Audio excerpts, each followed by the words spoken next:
Alright, welcome back to our platform, guys. If you are new, please just consider subscribe to the channel and turn on the notification bell so that in case we do upload any story, you'll be the first one to view. Guys, hey, this is so emotional story and a shocking one, whereby you remember the activists who went to Tanzania, Boniface Mwangi and Agatha, that lady from Uganda, what they were how they were tortured in Tanzania, guys. It's so emotional to see, and it's so emotional to hear what these two people said on what they were what Tanzanian did to them. Guys, before I go so much, cause I feel so bad. I feel so bad to hear this full story from these two. Just listen to them, then we will be proceeding. The young man who took me to the bathroom told me, these guys are going to hurt you, and they're going to hurt you so bad. Give them your phone. I said, I don't have my phone. And my fear was, because we had gone to Uganda, Tanzania rather, with many other activists. And if I lose my phone, or if they get my phone, they get hold of everyone that I was talking to in the country. So I could not give it my phone or my laptop. So I went back when I went back to I went to the bathroom, came back, and we were told to wait outside. Mafole made a phone call to someone, and a few minutes later some guys came, 6 or 7 of them, very mean looking people, with one lady. It was at Dar es Salaam is very hot, but they were all wearing half jackets and the smelling of alcohol. They looked so evil. So when we went to the central police station, there was a staircase on this side, so we came in through this staircase. But where we were, there was another private staircase where they took us out with. They took us downstairs to the car, and we were blindfolded and handcuffed on the back. And it was a white Land Cruiser. At the back, there were like a lot of sticks and a lot of fake a number of number plates in that car. The guy across me had an AK-47. They were all in civilian clothes. So Agatha sat, it was a Land Cruiser, Agatha sat this seat, I was this other side, in a face me position. And then they drove off. Then they took us, drove for about 20 minutes. Then they took us to a building.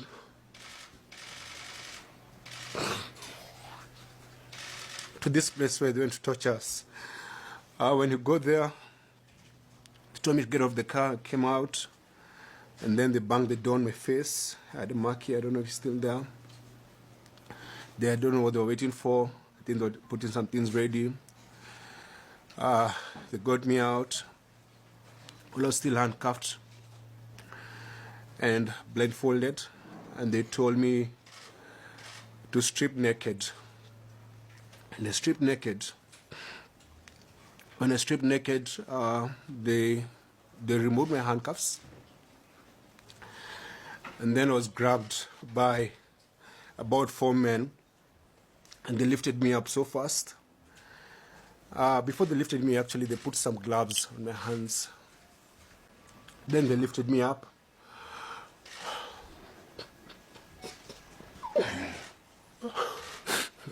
They lifted me up and tied me upside down. There's a photo I saw online about what they did to us. It's in my bag. You can distribute when I'm done talking. So we were put on upside position where my legs were up like this, my body's up, I'm stuck naked. And then they started beating my feet. So they would beat me and massage my feet. Beat me and massage my feet. I was screaming so hard, I couldn't even, there was no tears coming out because of how painful it was. And one of them said, put his hand in his mouth. So they put my hand in my mouth. Then they would tell me, stop screaming, the kids are sleeping. And then to drown my screams, they opened the car because I could hear them, they were playing gospel music in the background. They beat me. Then they removed the underwear from my mouth, and they started questioning me, asking my name, where are you from, why are you here, who sent you, why are you coming to destabilize our country. And then they said, Wekamoto. So some guy put lubricant in my rectum, in my anus, and then started inserting objects. They insert objects and pull it out.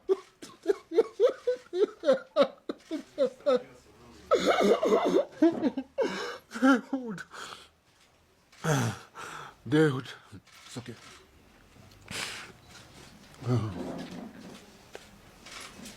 They would put objects in my anus and then say you're feeling nice, say you're feeling good. Then you say Asante Samia, Asante Samia. So I say Asante to their president. Then they'll push hard and then pull it out again. They did that. Say I started bleeding. Then they dropped me.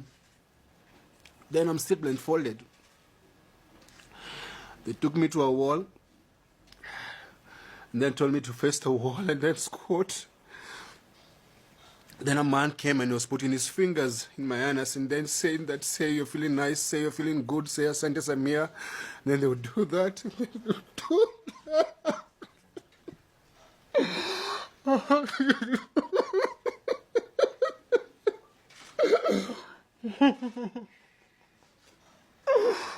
And then they told me to turn around. I'm naked. So all this time they're telling me they're recording everything they're doing to us, or rather they're doing to me. So they're recording this. They're teaching me a lesson. So I'm stuck naked. They turn me around, say your name, your wife's name, your kid's name, where do you live, where do they go to school. I'm naked. And they removed the blindfold and said, now, so when I'm answering these questions, when I turn around,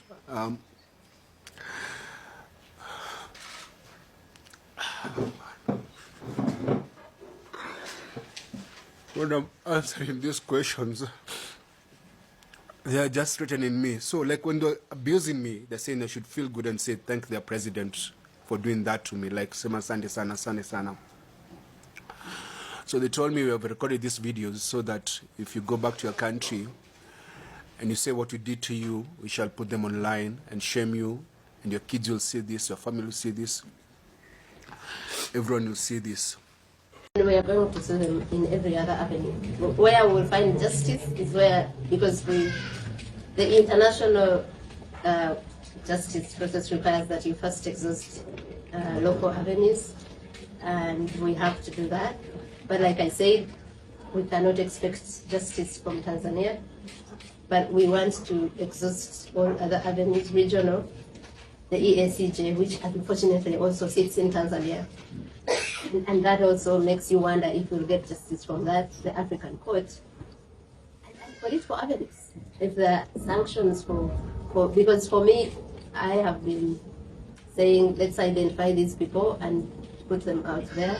If we can get sanctions for them, so we are really trying to say, let's exhaust all avenues and we see where we get some sort of remedy. And the lawyers have been working on that. Yeah, so we are going to go everywhere until we find where we can find justice. So, my people, hope you've heard how they have said what Tanzanian did to them. This is so bad. This is so bad, unfortunate. We are here in Africa, in East Africa, brothers and sisters coming into the country to hear the case, the proceeding case that is happening in Tanzania,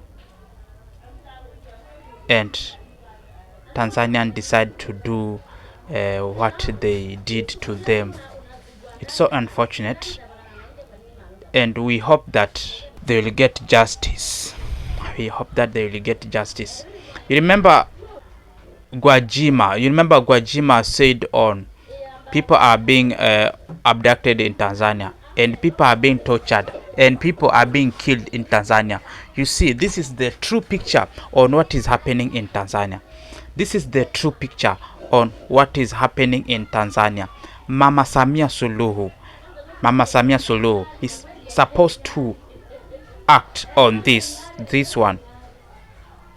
Mama Samia Suluhu is supposed to answer what happened to these two activists.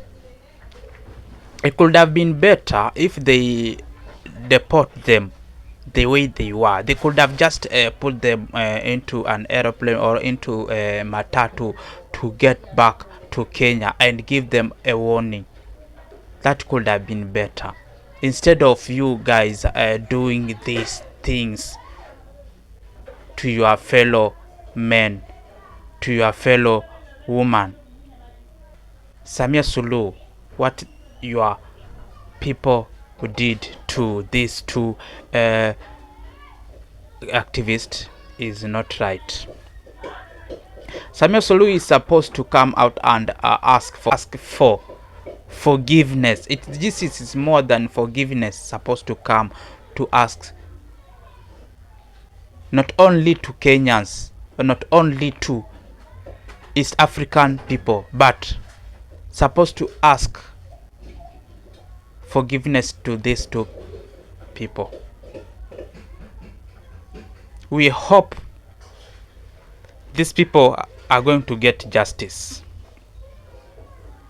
No, we hope are going to get justice, because you can't tell me you get people coming from Tanzania, to Kenya, and President William Samoei Ruto starts thinking on how these people can be tortured the way these people were tortured. Guys, even if these people were wrong coming to Tanzania, Samia Suluhu could have ordered that these people to be deported in their countries with a strong warning, giving them strong warning. They were supposed to be given just a warning, but not to be done on what they did to them. This is not wrong. This is not right at all. So Samia Suluhu is supposed to ask for forgiveness and is supposed to make sure that these two people have got their justice. They're supposed to get their justice. It's not right at all. And we hope that President of Uganda, Yoweri Museveni, and the President of Kenya, William Samoei Ruto, do something about this. Call your fellow President Samia Suluhu and discuss. This needs a discussion. This need a discussion. People are supposed to come to table and discuss on what happened. Because no, it's not good at all, guys. It's not good at all. We just got the information that Boniface Mwangi was sodomized. We just got the information that the lady from Uganda was raped, but they have said by their own what happened to them. So Samia Suluhu, President of Tanzania, you are supposed to come out and ask for forgiveness. It's not right. Even me, I feel so bad to hear my fellow man being done the way it has been done to him. It's so sad. Mama Samia Suluhu, you are a woman and madam has been raped. You see, what do you feel? Gwajima said, just put these things into your shoe. Just say that Boniface Mwangi is your son. The lady from Uganda is your daughter. And you hear the information that they have been, the incident that happened to them has happened to your son or has happened to your daughter. What will you feel? By the way, what will you feel? So it's not good at all. You are supposed to come out and clear the air and make sure that justice has been availed to these two people. These two people have got their justice. We need justice, guys. We need justice. All stockholders who will assist in searching for justice are supposed to come out immediately to assist Boniface Mwangi and to assist Agatha from Uganda to get their justice, or else no.